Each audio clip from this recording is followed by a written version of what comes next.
Right, I'll just hit record. So we've now got an audio transcript of this interview, which is even better. Okay.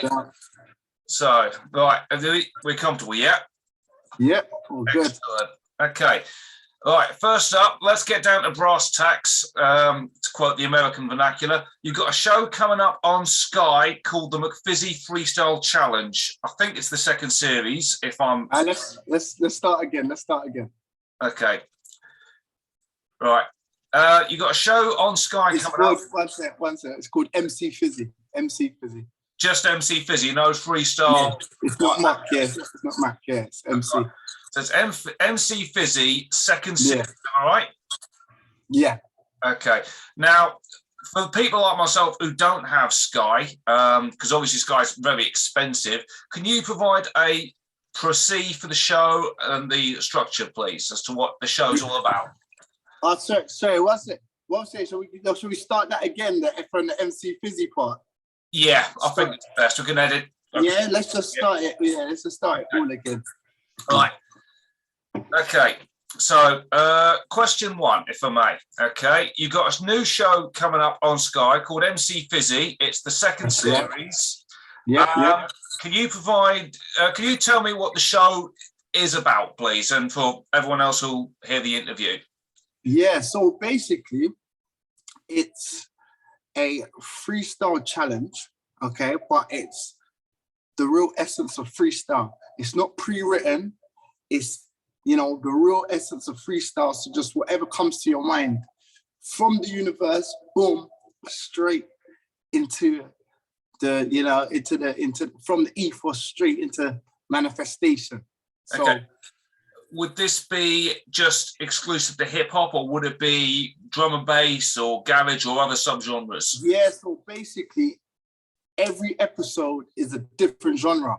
So yeah, so like we're gonna, there's gonna be some twists and turns in the future. We've already started talking about some bits and pieces. So yeah, there's gonna be lots of different, you know, it's very kind of open kind of platform, which I feel was like was perfect for me, because I feel like one thing that I kind of struggled with is the mentality like of being put in a box. Like I feel like music is music. Like even when you hear so many, you know, different hip hop tunes, you know, different kind, it doesn't even matter what kind of music is. You can always hear sometimes different influences from different things. Do you know what I mean? In that music. So it's good for me, well, for me as a person who, a lover of music in general, yeah, to have such a kind of, you know, open kind of, you know, situation. Okay, so I take it you're not down with the compartmentalization of tracks and genres. Yeah, no, I'm not into that. Right, okay, that's fine. I need to know that for a later question, okay? Now, your new single, Boom Selection 3.0, is out now, and it's in tune with the modern hip-hop vibe. What would you say would be the influences behind that single? And I also understand you've got a UK tour out as well to support that track. Yeah, so now basically, the influences behind Boom Selection 3.0. Now, you know, it came from, you know, my original Boom Boom Boom Selection strapline. Now, it was like, it was in the studio, I was vibing and saying, look, we've got to get this sound and make it kind of like, you know, have an updated current vibe. You know, let me just go in my element and feel the energy from now, yeah? And really kind of flip it. So, yeah, I feel like, you know, we've done a great job with the record, you know? You know, the vibe it just came together. And yeah, that's how the tune kind of come about, to be honest. Okay, so the 3.0 is actually a homage to the kind of, I wouldn't say obsession we have, but to the modus of technology that we have where we're constantly updating things. So the 3.0, is that a homage to it? kind of. So like, come on, yes, it's like an update. You update your Mac, you update your We're up to the time. Do you get what I'm trying to say? We are up to the time. We're here. We're current. We're regular. No? Yeah, I appreciate that. Now, this one's going to be a bit of an awkward one, so bear with me in this one. But because we are still in the pandemic, even though the politicians don't want you to think of that, what protocols are in place for your tour to deal with that parameter? I know it's a bit of a serious topic, but yeah, okay. So basically, we're just all in a line with government regulations and stuff like that. So yeah, just basically government guidelines, to be fair. Okay. How have people been in terms of live gigs since lockdown? Have they dropped off? Have they done a counterpunch and increased in the amount of people who want to go to gigs? Has their behaviour changed from what you've noticed so far? I feel like people are slowly coming out and starting to kind of get back to raving. I feel like there's a more kind of a sincere raving experience. Like people are more in tune. They're kind of like connecting more to the experience rather than it kind of be like something that's kind of oversubscribed. Like, yeah, it is what it is. I feel people's kind of got more of a connection with it. Obviously, there has been a dip in the amount of people that are going out, and that may be due to some sort, prices, cost of living, going up and stuff like that. But I feel people just trying to find their feet in terms of kind of, what is, exciting, what kind of really, gets them going. And I feel like the freestyle experience is bringing something different, and it's kind of more kind of up to date and aligned with the kind of new world that we've kind of embarked on, if you like. So I feel like it has kind of new kind of elements and a lot of elements there to be kind of built upon in terms of where we are now. Okay. In this day and age. Okay, excellent to hear on that one. Now, I'm assuming tickets available for live events, or have they all sold out? Yeah, so tickets, there's very limited tickets available. So obviously they can, go to mcfizzy.co.uk. And then just press the tab and they can find the events.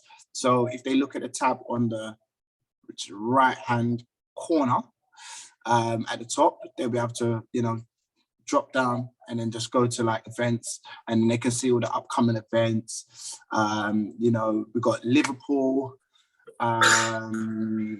Manchester, Birmingham, and it finishes up in London on the 29th. Yeah, so the 29th of this month, it shall finish up in London. Yeah, 29th of April, indeed.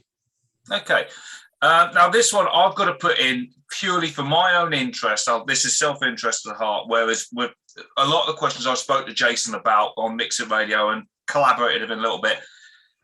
What did you make to Rishi Sunak's comments last year telling musicians they need to retrain?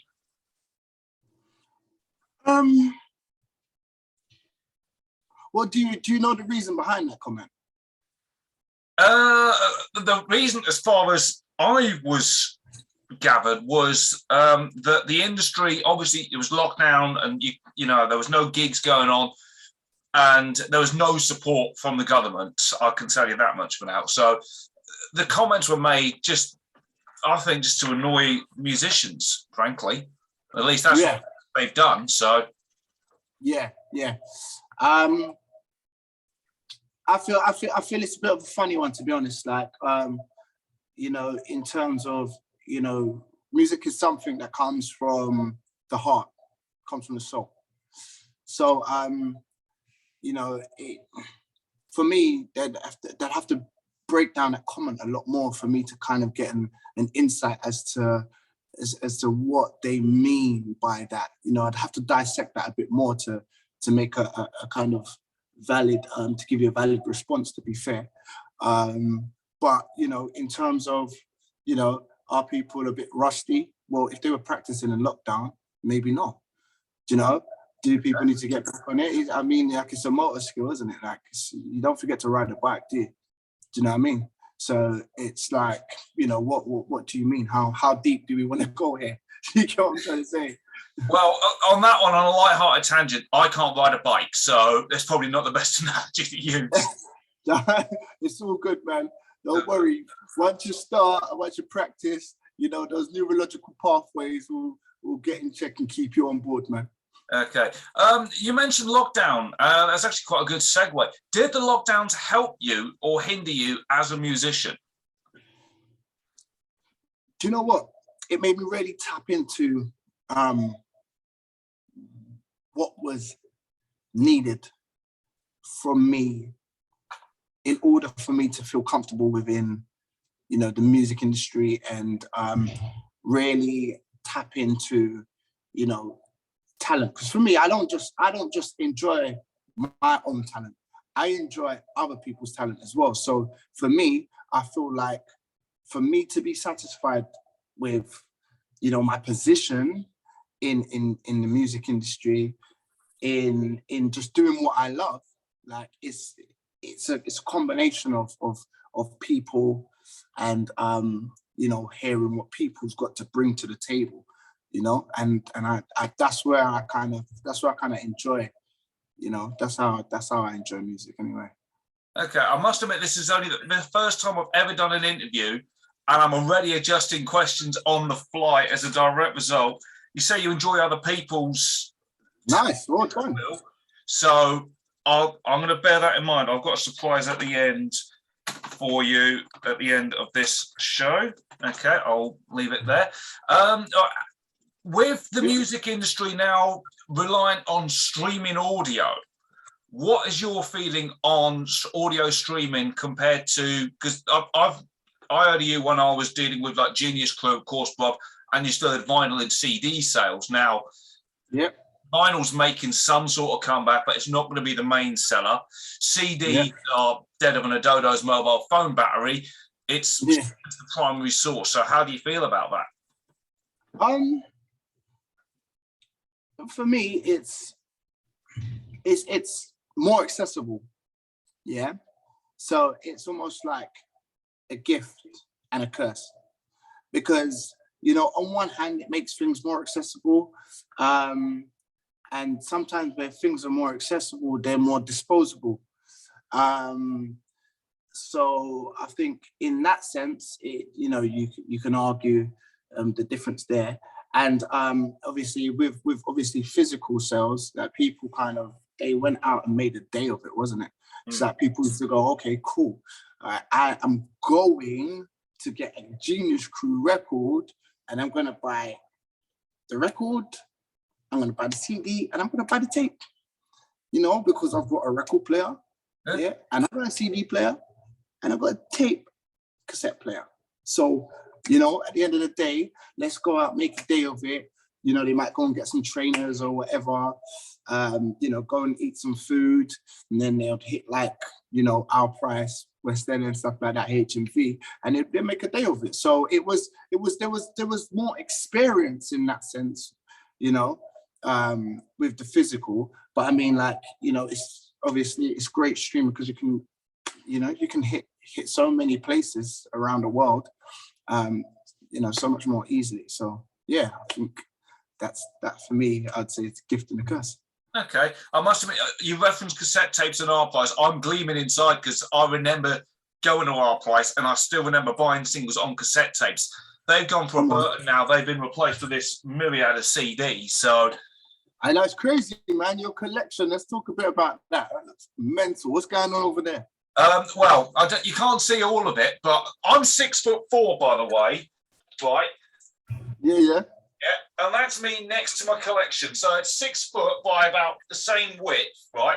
Yeah, you got 3 shelves of CD singles, about 1,300 of them, excluding cardboard ones, by the way, that are kept in another area. Albums, compilations, and there's about 500 vinyl underneath this TV. So, woo, yeah. woo. So what? So all right, do me a favor. Do me a favor. Go on. Pick one of them. Yeah, like the first one, and tell me what it is. Right. Okay. Let's go for. Oh, this is the Black Freestyle challenge in progress. Let's go.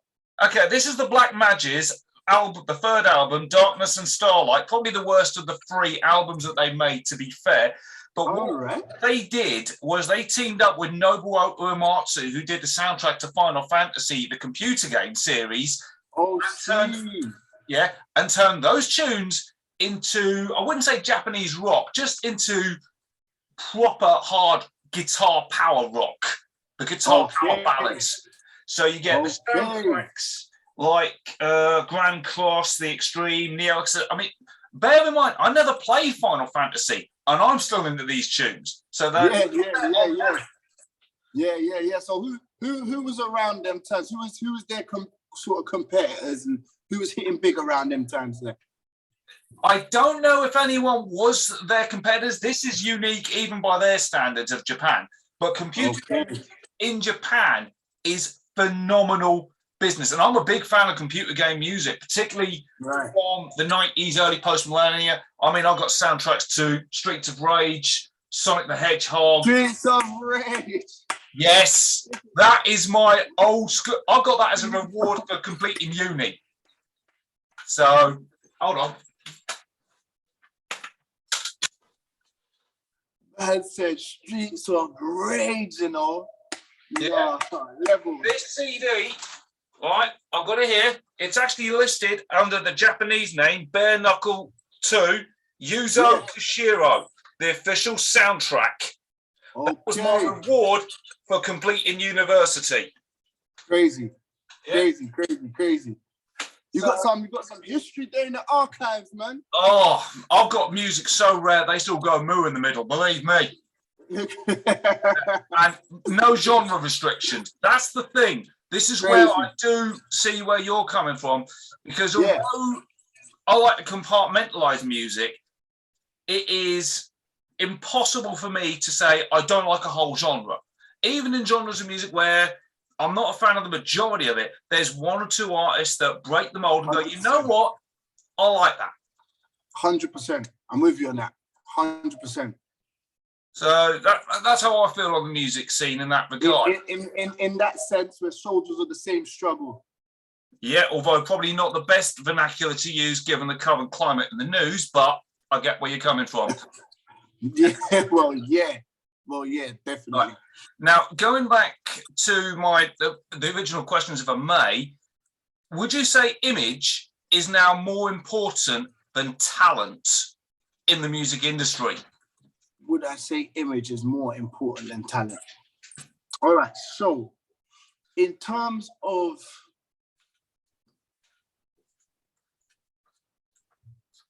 I would say first comes the talent, and then your image is created. Do you understand? And the image, if your image is real, is based on your personality and your environment. Hold on one second. I apologize for that. That's my wife coming back. So no problem. That's happened. Sorry. So you were saying about the talent coming first and then the image following on, correct? Yeah. So I would say the talent comes first and then the image follows. Okay. So I'd say talent first. Right. Okay. So that's, for me, that's better because I don't really have that much of an image. I look like the default avatar from a Nintendo 64 game, but there you go.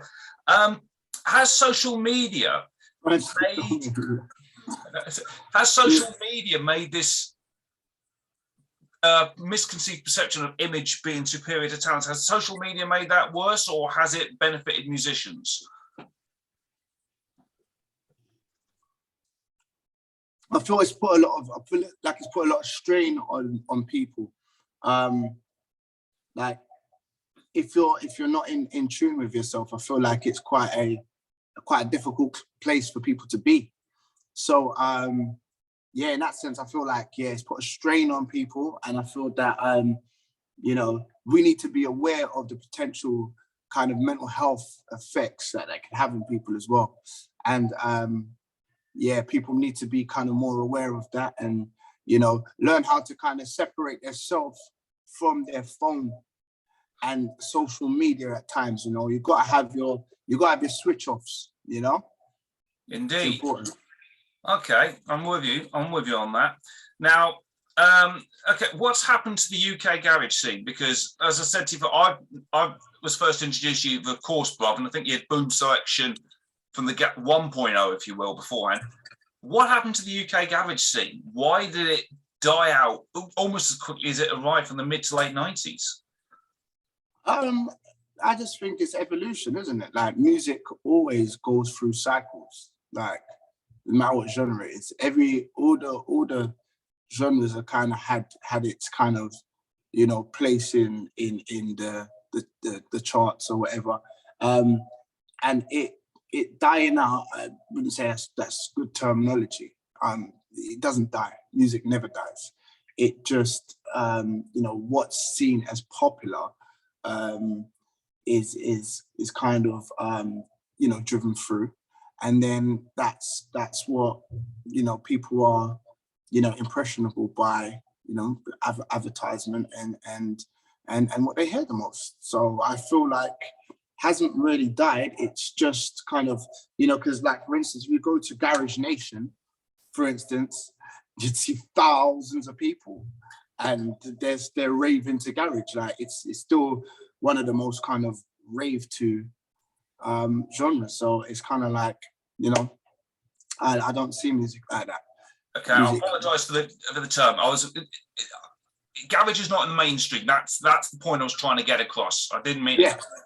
Yeah, no, cool. I get that. So yeah, in that sense, you know, going back to exactly what I said, it's just whatever's hitting at that point is what people gravitate to. Fair enough.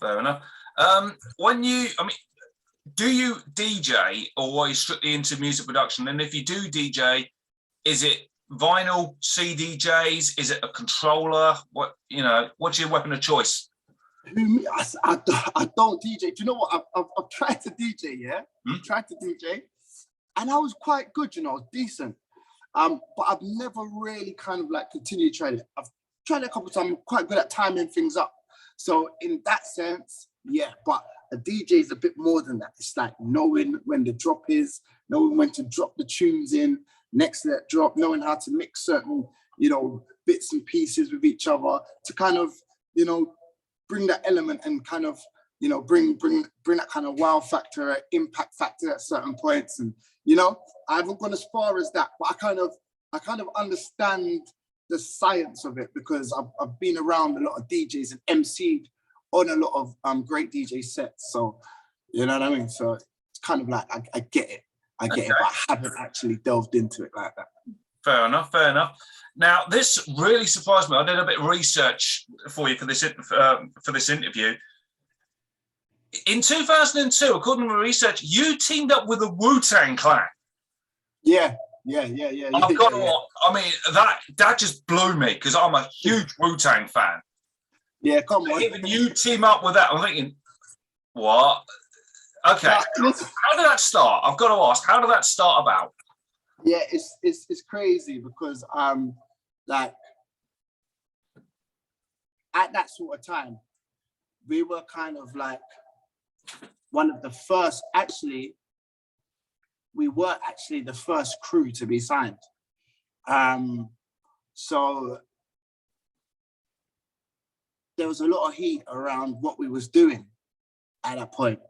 And, you know, the Americans were kind of reaching out, and it was, for us, it was kind of like, wow, you know, this is amazing where they are in the music industry.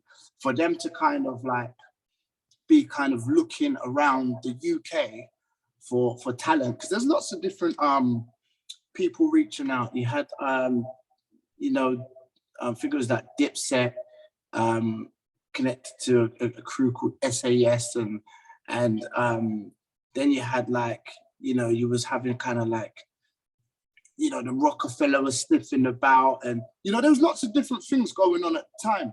But I just feel like in the UK we hadn't progressed to that stage, but there was always interest and heat around things. So I feel like that's how the connect kind of came about, really. And obviously we was more than happy to kind of hear the vocals and stuff like that. We heard them and we was like, whoa, this is mind blowing. But you know, at the same time, I don't think, yeah, at that point, I don't feel like the UK was ready, yeah, to have Wu-Tang Clan on a garage track. It was, it's hard for people to compute certain things. For me, or yourself, who may just be a music lover, that's cool. But for other people that may not be able to compute it, like, what's going on here? You know, it might take a little bit longer for it to kind of sink in. Well, on that tangent, I'm going to change the order of the questions a little bit. Have you heard of two grime artists by the name of Pete and Baz? Pete and Baz, I'm not familiar with them. Right. You were talking about breaking people's conceptions. Two 70-year-old white elderly London geezers doing UK grime. Come on. And I'm gonna send you a link externally of the interview, because you won't believe what honestly, it is legitimately scary. These guys are colder than a mother-in-law's kiss. Yeah. And they shouldn't be doing it, but they do. Yeah. So that's something I'm going to message you over. Right. Are you aware of Room 101 as a concept? Yeah, let's just fill me in just so we're on the same page. I know. Room 101 was a room in the George Orwell novel 1984, where everything that was tarnished, awful, degradational, nefarious was going to Room 101 in the dystopian society. It has transpired from that entity into radio and TV series with 3 specific spin-offs. Now, I've done Room 101 on a couple of my radio shows with mixhitradio. I think I've done about 7 or 8 iterations of them, where people nominate tracks that they cannot stand and put them through to see if they're bad enough to go in. Is there anything in the music industry, not just a track, but it could be a track, it could be an artist, it could be a particular habit, anything you would want to see banished into Room 101 from the music industry? Something banished into Room 101 from the music industry. Oh, that's a tricky one. That's a tricky one.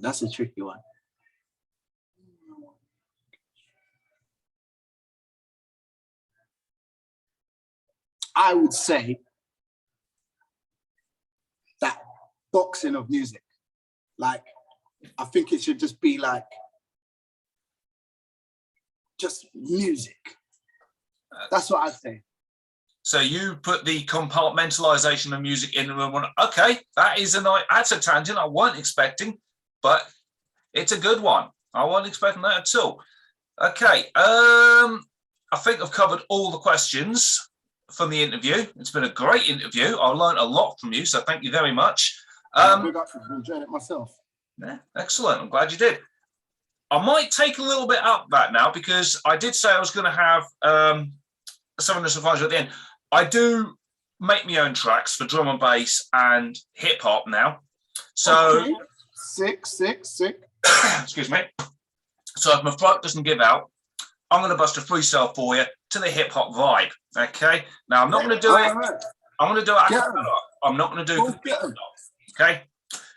So you're watching the Renegade dressed in black. looking like this, I look like Johnny Cash, work like The Undertaker, liberty rape you. The fact that anybody knows there's no escaping. The fact that I'm old school, look at these CDs, look at these digitals, no MP3s, better understand. I'm not from the clan. Everybody know but I'm just one man. Unhacked tactics, bury all your bastards, tell them about the guts to custom make cash. They don't overdose, they don't comatose, and nobody know but you get oxidized like glucose calories, permanently insanity, suffering from the best MC.